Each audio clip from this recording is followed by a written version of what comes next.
So ito nga po itong si Congressman Tiangco mga sangkay nagsalita na. At may matindi po siyang ibinunyag patungkol po kay Vice President Sara Duterte.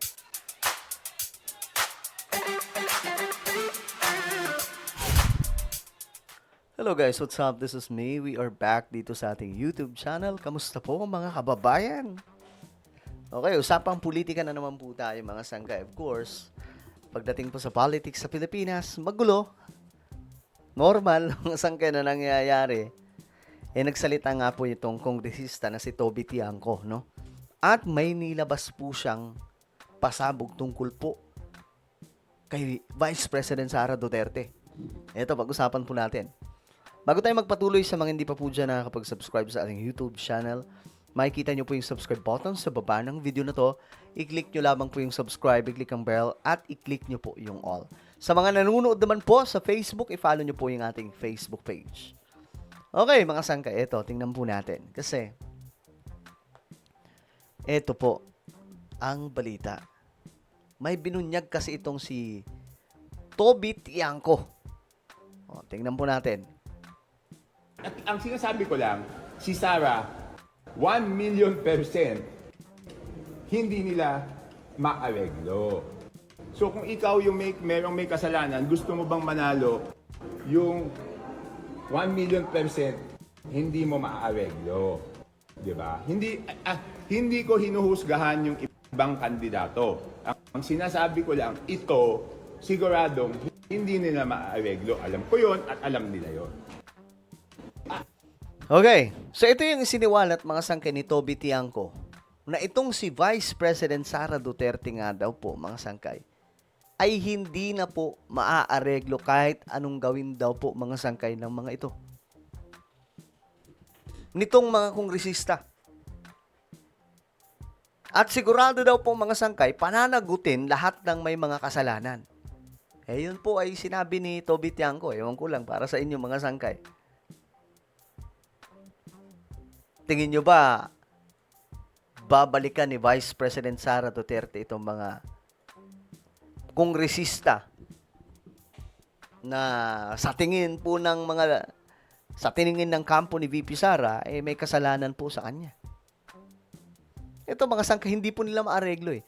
Pansinin nyo mga sangkay, may mga ibang kongresista na sumusubok na bumaliktad kay VP Sara. Pero hindi ko alam kung too late na eh. Kasi ito nga po ang pasabog ni Toby Tiangco na napaka-imposible daw po na itong mga lawmakers, mga mambabatas, maareglo pa. Kaya tutuluyan daw po talaga nila si VP Sara. Dahil takot daw po itong mga ito na kapag ka nanalo, sabi dito, pananagutin niya lahat ng mga may sala sa flood control corruption. Ayon po yan kay Toby Tiangco, mga sangkay. Pero alam nyo, guys, ako to be honest, na nababagalan ako sa sistema eh. 'Di ba hanggang ngayon wala pa rin pong napapanagot sa flood control. Corruption. Wala pa rin mga sangkay up to now. Si Bong Revilla, kawawa nga po yung tao. Nauna na, wala namang sumunod na mga kongresista, mga senador. 'Di ba? Yung mga nasa loob, mga district engineers, ng DPWH. Yan. Diskaya, mga sangkay. Pagdating nga po sa mga kontratista, diskaya pa lang din, 'di ba? Wala pa talaga yung iba eh. Mayroon na ata yung SunWest. So, hanggang ngayon, mga sangkay, hinihintay po natin, hopefully, no, sana may mapanagot kasi magagalit po talaga yung taong bayan. So, itong mga kongresista, mga sangkay ngayon, tingin ni Toby Tiangco, tutuluyan daw po nila si VP Sara. Kasi, hindi daw nila mapapahinto si VP Sara at babalikan po sila kapag nanalo. Kahit pa sabihin natin na bumaliktad sila. Ganun daw po ang gagawin talaga ni Vice President Sara Duterte. Ayon po yan. Sabi po niya dito, si Sara 1,000,000% hindi nila maaareglo. 1,000,000%. Anak ng toko, dami nun. Kong, ang dami naman nun. Ulitin po natin. At ang sinasabi ko lang, si Sarah, 1,000,000%, Grabe, ang dami nun. 1,000,000%. 100 lang sa akin, Kong.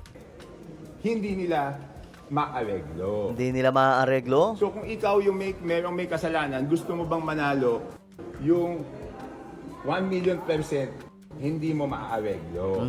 Di ba? Hindi ko hinuhusgahan yung ibang kandidato. Ang sinasabi ko lang, ito, siguradong hindi nila maaareglo. Alam ko yun at alam nila yon. Hindi maaareglo. So, sa madaling sabi, tutuluyan talaga ni VP Sara lahat na may mga sala nito. Kung siya ay mananalo. Kahit hindi daw po papayag yung mga kongresista na manalo ang vice-presidente. Parang ang dating, no? Parang bumabaliktad na po si Toby Tiangco. Parang alam na po natin yung tungo na ito eh. 'Di ba? Mukhang kay VP Sara to pagdating po sa 2028. O, magbasa po tayo ng mga komento ng ating mga kababayan kasi I'm sure bakbakan na naman po ito sa mga komento. Alam nyo naman tayo mga Pinoy, 'di ba? Pagdating po sa politika ang gagaling po natin kahit nga hindi politika 'Di ba? Ang gagaling po sa komento, ang gagaling po sa mga sarili-sariling insights. Ang problema, ang bagal.